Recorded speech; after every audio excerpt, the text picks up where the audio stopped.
Hey guys, welcome to That Game Show, the show that talks about all the stuff in the nerd world and all the stuff in between. I am your host, Chase Bunker. Today on the show, we have the half-Asian sensation. It's Curtis Coe. Hello, everyone. Player 3, because Murph is missing now. It's Daniel Clegg. Hi, friends. Yes, thank you guys for joining me on the panel, and thank you guys very much for listening or watching. Whether you're watching us on YouTube, Screw Attack, Let's Play Society, or listening on podcast, iTunes, whole bunch of other sites that we're on. There's like 50 other sites. I don't know. Thank you for making us a part of your day. All right. So last week, we talked a little bit about E3. It happened. I was away. You guys informed me on some stuff, and we still had like 2 more days of E3. Yeah.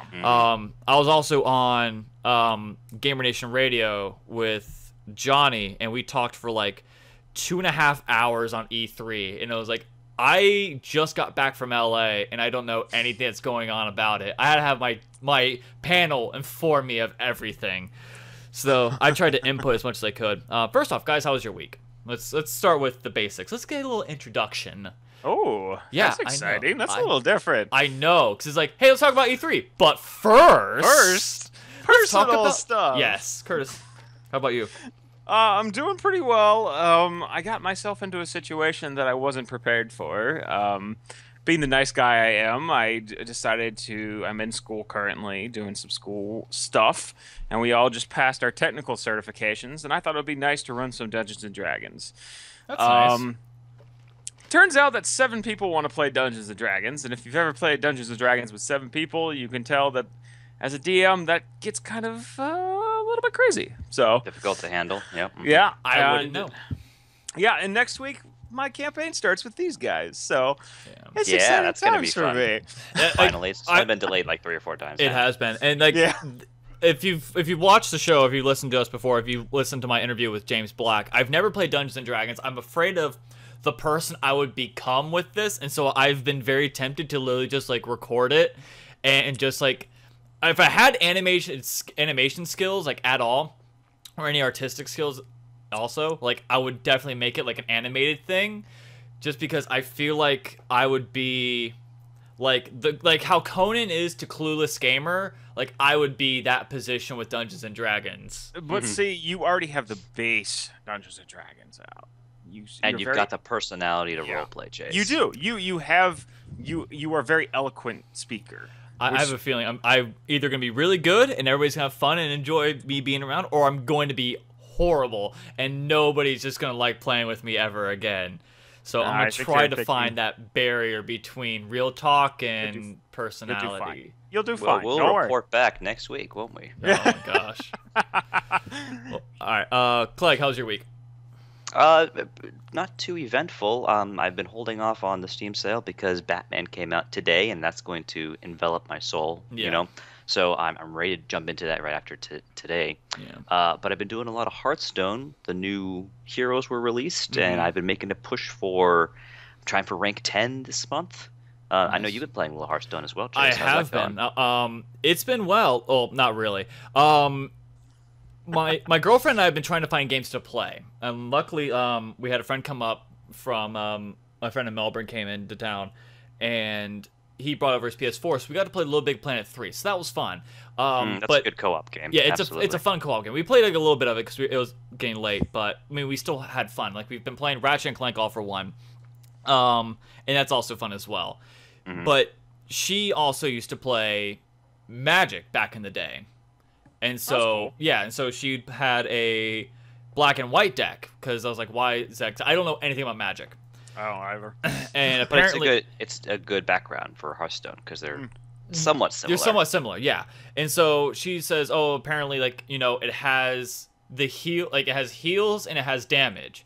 And I'm like, all right, cool, whatever. And I didn't even think about it at the time until she started playing it. Like, she actually's been getting the addiction going.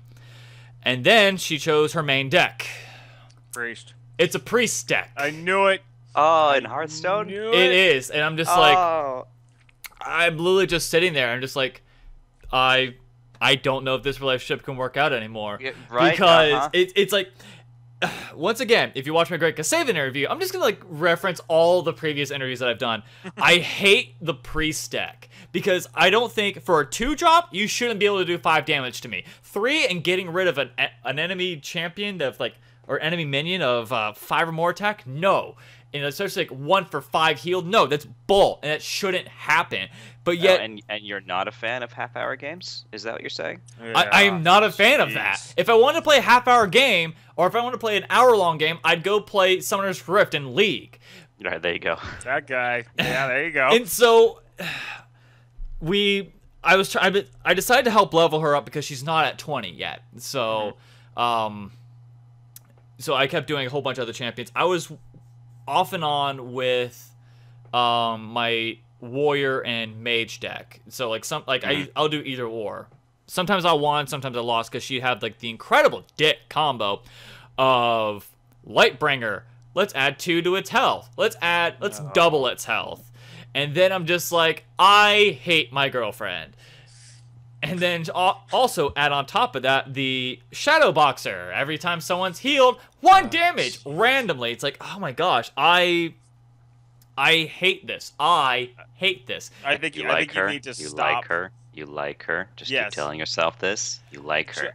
The best thing I have ever learned in a relationship is never play competitive games with your significant other. No, it's like I can play. It's the worst idea ever. No, because at the same time, like I eventually stopped and was doing. I worked on some of the other champions that I don't like have the basic cards for. So I started going rogue because I had needed like 2 more levels out of that, and I think now I'm on Hunter, or I think I just finished up on that. But either way, it's gotten like the addiction started again. Like I haven't had the feeling like since early beta. So it's good stuff, man. It is good. The new Tavern Brawl mode. Is yes, really I did. Too. That's what got me back into it. Like Tavern Brawl, I thought was amazing. There's really ridiculous decks. Yeah, but it changes every week, which is pretty cool. Yeah, so this week it was you play as a Ragnaros deck versus a Nefarian deck with these just really ridiculously overpowered cards. Yeah, it's really fun. I want to get the rest of Naxxramas, and I want to definitely get Blackwing, but I've spent so much money recently. It's like I'm gonna hold off on it right now. Yeah, just do it with gold over time if you want. Yeah, I only have like 150, but they are expensive. Yeah, they are more than 150. But I'm definitely looking forward to other card packs as well. The new champions is like, okay, that's cool. They don't do anything different. It's just like buying a skin in League. So that one I'm just kind of meh on. But other than that, like I got the addiction back from Hearthstone, and so now her and I are gonna be playing a little bit more, and hopefully I'll get a much better deck and just obliterate that priest deck. It is disgusting. I hate it. I hate priest decks. It's priest, paladin, and then I don't think I have like a third one that I hate because all of them have like maybe rogue because what? Rogue can be pretty. Rogue can be disgusting, but it's like it's a one-turn disgusting. Yeah, it's bursty. It's also like Morlocks when they get just the right cards in their hand and then they have a 20/20 on the field. Oh and yeah, just like ah. I'm trying to get my rank up as well. I'm now at 24. Yeah. Well, there you go. Yeah, I did one game where it was my warrior deck versus mage. Or versus a mage, and I obliterated him in like 5 turns, like literally on turn 5. And so it was literally on like turn 5 I win. It's like, how did this happen? And how come I could not do this against my girlfriend? And so like that was just kind of frustrating, but at the same time it was nice to at least get that turn 5 in there. So anyway, we got lots to talk about. We had E3. We discussed a little bit of it last week. Like I said, I was also on Gamer Nation Radio where we had like this 2.5 hour long discussion with it. We had, what else happened? We had the PC conference that happened, and then which was awful. What did they do? Like we were excited, like yeah, there's gonna be a PC. They did nothing.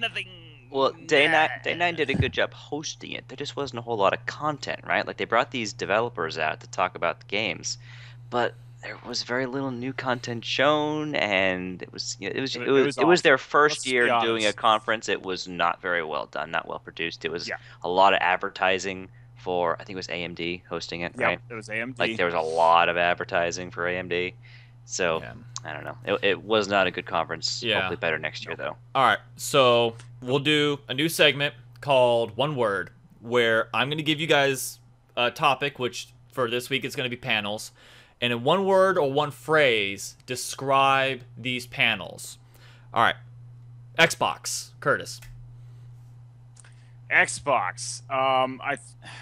Let me think. One word. Or phrase. Or phrase. Can I use a phrase? Yeah, Backwards compatibility. that's the best way you describe it. Yeah. I mean, it's huge. That's huge. That's huge, and that's a big spit in the eye of PlayStation. It is. That's it's a really big deal. meh for me. I mean, I don't, you? I don't have an Xbox, But- right? I mean, that's fair. But in my mind, Well- backwards compatibility takes a lot of resources to make work with these newer consoles, right? And the payout doesn't seem that big to me. You can play the games you already own on the new console you spend $500 for. But Why? but there's another point that I want to point out. What you have never owned an Xbox, right? Well, we have Am I correct? a regular and a 360. Okay, let's say I didn't own an Xbox 360. Okay, but I changed over to Xbox One, and I'm not really super satisfied with some of the games, but I've heard some of these Xbox 360 games are pretty good, and I can get those Xbox 360 games for cheap, right? Right. Yeah. Okay. but That's a good point. All right, Clegg, do you have a word or phrase for? We got a lot of games coming out this year, and backwards compatibility makes it look like even more. So, what's your one word or phrase? That's my phrase. That's a that's Not a sentence. a phrase. That's a sentence. that That's was a a sentence. paragraph. This isn't one word phrase or paragraph. No. That's a paragraph. I think I do agree with both you guys. Like, my one word is expansive. Like, you grow your Xbox One, you grow like the gameplay list. The word is escaping me right now. You grow like you you grow your library like significantly. And one of the things that like I hear about my roommate complain is the fact that like right now there's not a lot of good games out for the Xbox One. And there's still a lot of good games out for the 360, but because it's 360 bricked out, like pretty much every other 360 out there, I'm pretty sure it's red ringed by now. You can actually play those. And I think that the fact that they can do that, especially since like that's been the one big complaint right now with the new console generation, is the fact that there is zero backwards compatibility.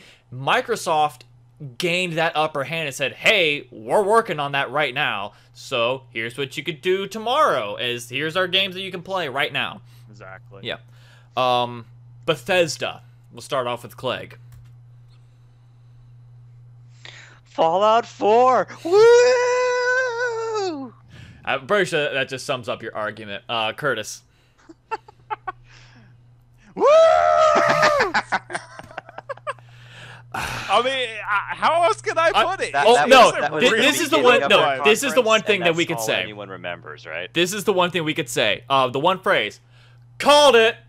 Like, because literally everything Bethesda, like, okay, we called it on here, and I think anybody, like, here's the one big thing about E3 is that, like, everybody thinks that they're a game critic, and they're like, oh, yeah, this was great, this was horrible. But, like, if you at least paid attention to, like, a little bit of the gaming industry, you would know that, okay, Bethesda's holding a press conference. They're obviously going to do Fallout 4, which we all kind of saw coming, and I think that was kind of like the teaser to bring them all in. When you're a company like Bethesda and you call a press conference, yes, you're bringing out Fallout 4, you're bringing out Dishonored 2, and I think that's what made me happy as well. You showed off your Doom footage. I thought it was okay, but it still brought in a lot of hype. But, like, let's face it, like, for a company's first time, like, doing a press conference, I kind of hope that it's not a regular thing, because it was still very solid, and I don't want them to feel, like, that pressure. But, yeah. I agree. They called it. Maybe they don't do it every year. Yeah, I think that's what they're going to do. Anytime they have something big to announce, I think it's going to be when they do press conferences. Maybe it's every 2 or 3 years, right? Yeah. Because you know they're going to do another Elder Scrolls after this, right? Yeah, probably. probably. In a year or two, right? Because Skyrim 3, is probably.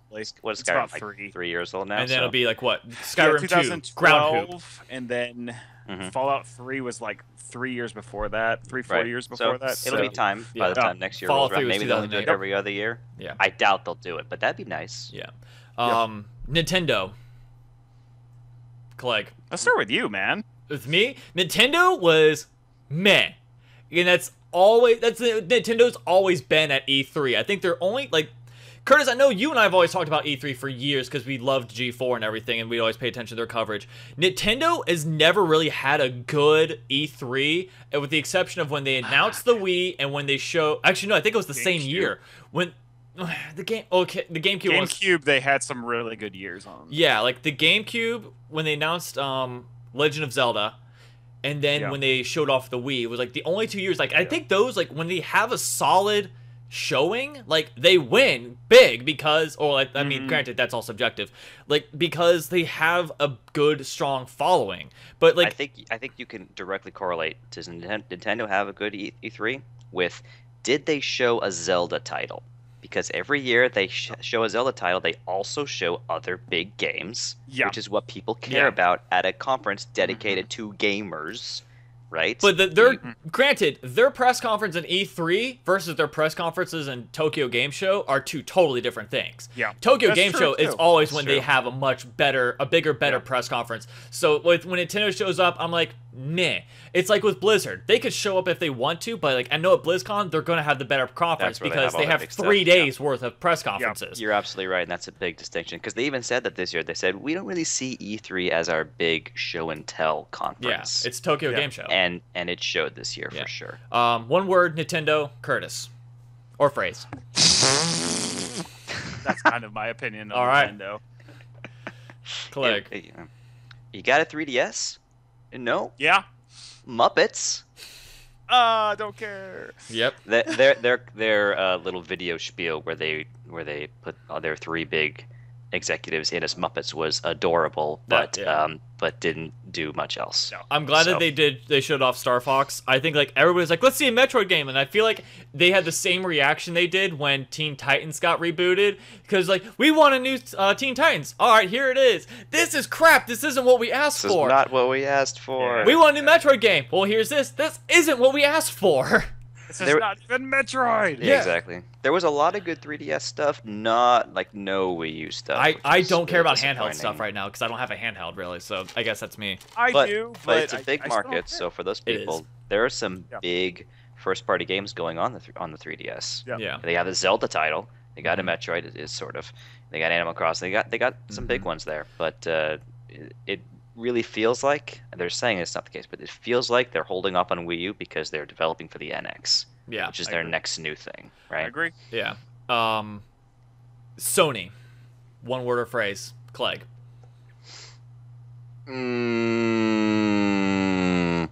Remakes and Kickstarter. Guess that works. Curtis. New. Yay! I was gonna say, like, I would call it, the best way to describe Sony's press conference is the word finally, because you finally got Final Fantasy VII, which, here's the thing, you cannot literally make footage of a game that is literally loved by almost every gamer out there who's ever played it and go, yeah, that's just test footage. It's like, no, you don't do that. Yeah. It's like, you're never going to see that ever again. They did that last year. I don't know if you guys remember. Yeah. They're like, they showed this really nice footage, and then they showed Final Fantasy VII, and then they showed all the old graphics, and the entire audience groaned. Oh. Yeah, it's like, you can't do that. And so they finally did that. They finally made it officially announced Last Guardian, which everybody was rooting for. You finally got Shenmue 3. You showed off more Uncharted 4. Horizon Zero Dawn. Horizon. That looks so good. Like it was. Yeah. Was it Kind of Funny said? Good. Yeah, Kind of Funny said like, hey, we're not just Killzone. We can make this, and visually it was stunning. Like robot animals. What the crap? But it works. Also, Shenmue 3 was the Kickstarter one. Yeah, that's the Kickstarter one. Correct. So they sort of announced it at their conference. Yes. But here's what happened. Okay, they said, hey, we have this. We want to make Shenmue 3, which is a really kind of cult hit game. Yeah. Mm-hmm. And they said, if you kickstart it basically you have the chance to get it for a reduced cost if you kickstart it, and we'll take it as a sign of good faith and make the game. Mm-hmm. Yeah. That's what happened, and it kickstarted in like 9 hours or something. Record time. Yeah. Right. In 2 million. So it asked for $2 million and they got it easily. And I think I don't know what it's at now, but it's there. They broke the website. They broke Kickstarter. What do you guys think of a big developer, a big publisher like Sony using Kickstarter as a platform? That will be discussed next week because Oh, I okay. think that's a good topic for that'll next be week. the topic for That'll next be an week because entire we're seeing a episode. little bit more of that. All right. So now the big question that every gaming platform is going to ask, and I'll ask you guys this: We still have Square Enix. what did they do besides? They did Rise of Kingdom Tomb Hearts Raider, Kingdom Hearts 3, new Hitman game, new Deus Ex Well, game. I was gonna do new Deus Ex. Nier 2, a game that nobody remembered. Yeah. Well, I wasn't gonna do I mean, I could also be doing Ubisoft and EA and all those. That's fine. That's fine. Fine. One word. You're Square talking Enix. about the big. You're talking about the big three. I'm talking about the big three and Bethesda because those that's were. Because Bethesda, I think is worthy enough to be talked about because it was so good. I think that's fine. But yeah, Square Enix they announced games. Kingdom Hearts 3. There you go. That's fine. Who won E3 out of the major three consoles? All right, let me rephrase that. Why don't Out we of the just get two rid big of ones, Nintendo? We can just get rid of Nintendo. That's fine. Yeah. Yeah. I don't feel Nintendo was in the running this year. I feel like Nintendo, literally, what's They a have four? been for a few years now in my mind. Literally, the Yeah. Ouya could have had a press conference, and it probably would have been better than Nintendo. Ooh. Nintendo that's a doesn't have dated good E3 reference, Nintendo doesn't have good the N-Gage could have came back and could have held a press conference and it would have been better than Nintendo's. I like Nintendo just as much as the next guy, but good lord, your American press conferences are god awful unless you're showing off a new system. Other than that, They're very I different. don't care. What I really dug about what they did show was Yoshi's Woolly World. Okay. We've known about that game for a year Yes. now, right? Ah. So they showed us some footage, and then they had a 7-minute developer interview thing. Yeah. That's cool. yeah, But you need to also have new releases and new announcements. yeah, Because that's cool content, but you gotta have hard hitters. yeah. I feel like Nintendo has this problem where they think that they're trying to be cool, and at the same time they're just kind of being teases for no reason. It's almost as if God, this is gonna sound horrible, and so it's not gonna be horrible in my head at least. It's almost as if they're going off of the American stereotype. They'll come in with the cowboy boots and the cowboy hats. Oh, we're American. Here's a hamburger and a Mario game or something like that. It's no, this isn't what gamers are. This is what we need. Wait. This. I hate to say that, but then they get it so right at other conferences. that Yes. it's almost Tokyo it's Game almost- Show. You can And even clearly the- see where their emphasis is. Yes. yes. Right, where they're putting even their efforts. they have a European game show. I can't remember its name off the top of my head. Gamescom. Yeah, Gamescom. Okay. And they actually do really well there too. Yeah. So it seems like it's just the United States for some reason just doesn't do well. But anyways, All right. if I was gonna vote, I would say Sony. Yeah. Honestly, because I liked their lineup a little bit better than I liked Microsoft's lineup. Clegg. I'm gonna sort of cop out here and say I like them both about the same. Cop But I think that's a bad thing for Xbox because Xbox is behind Sony, right? So in order to really recoup Mm-hmm. their position, they needed to have a just badass, wicked showing. And because they're about the same as Sony, I feel like the current status quo is going to continue. Yeah. Right? Xbox has more stuff coming out this year. Sony has more stuff coming out next year. So maybe they can catch up in the next few months Yeah. as their releases come out sooner. But I don't think we're going to see a reversal of who's ahead in the console Yeah.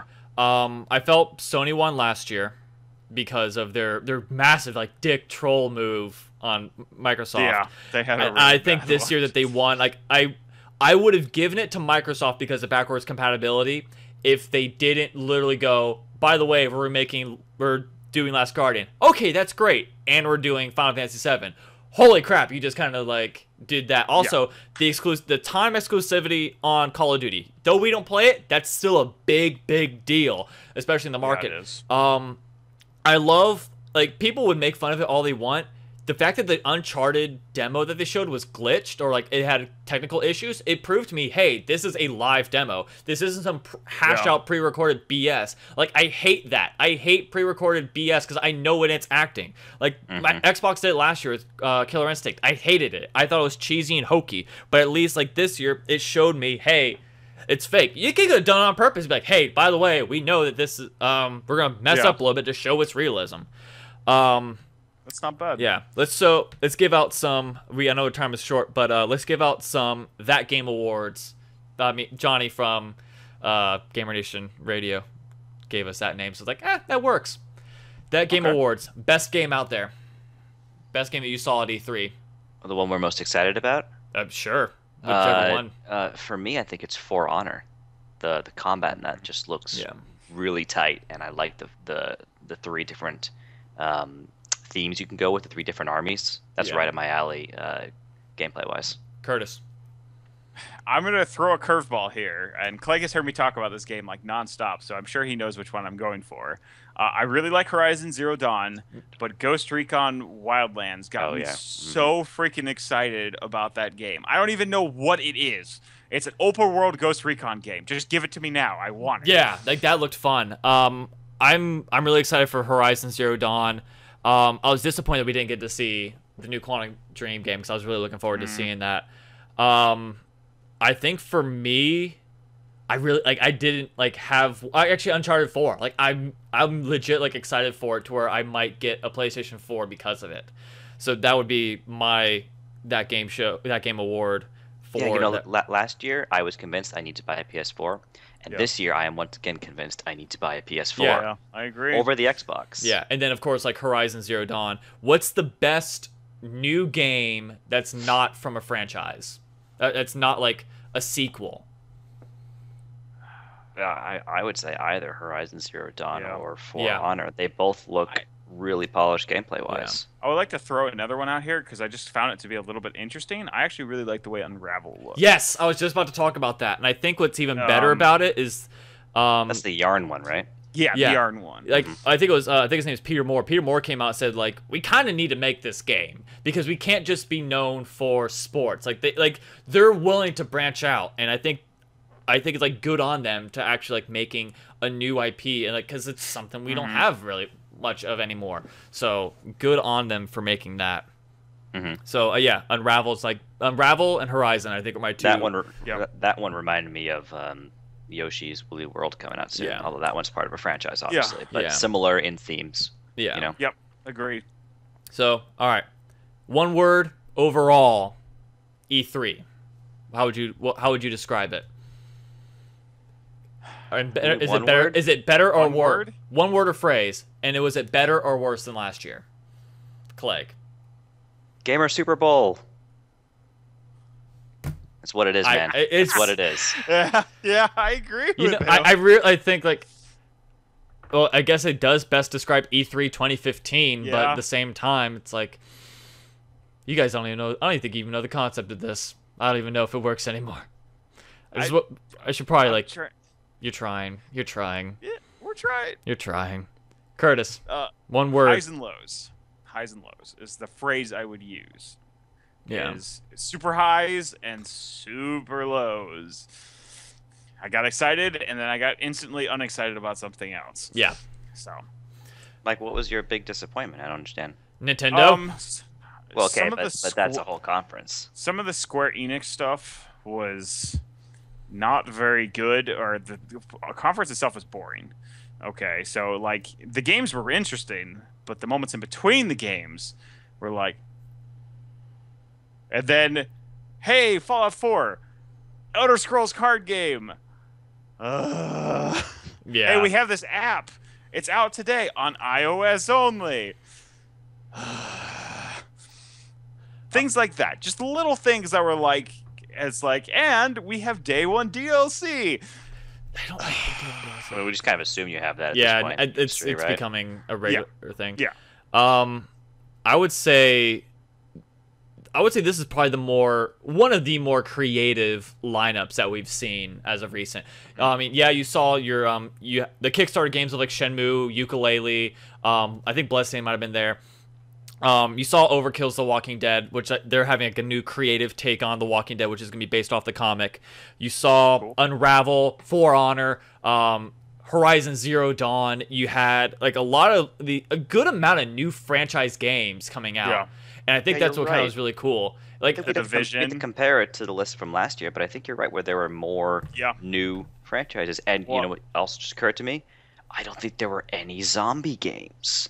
Overkill's The Walking Dead. Oh, it is. Yeah. Oh yeah, but I mean, other than that, Other there than was, that, like, none. there's barely any. I feel like last year there were Ooh. a lot of zombie games. Well, zombie game. Ever Yeah. since Left 4 Dead, zombie games has just become the norm, and it sucks but they're so easy to make because the AI is easy to make. But I kind of wish that, like, I'm glad that it's slowly dying out because I feel like it's kind of like a hash.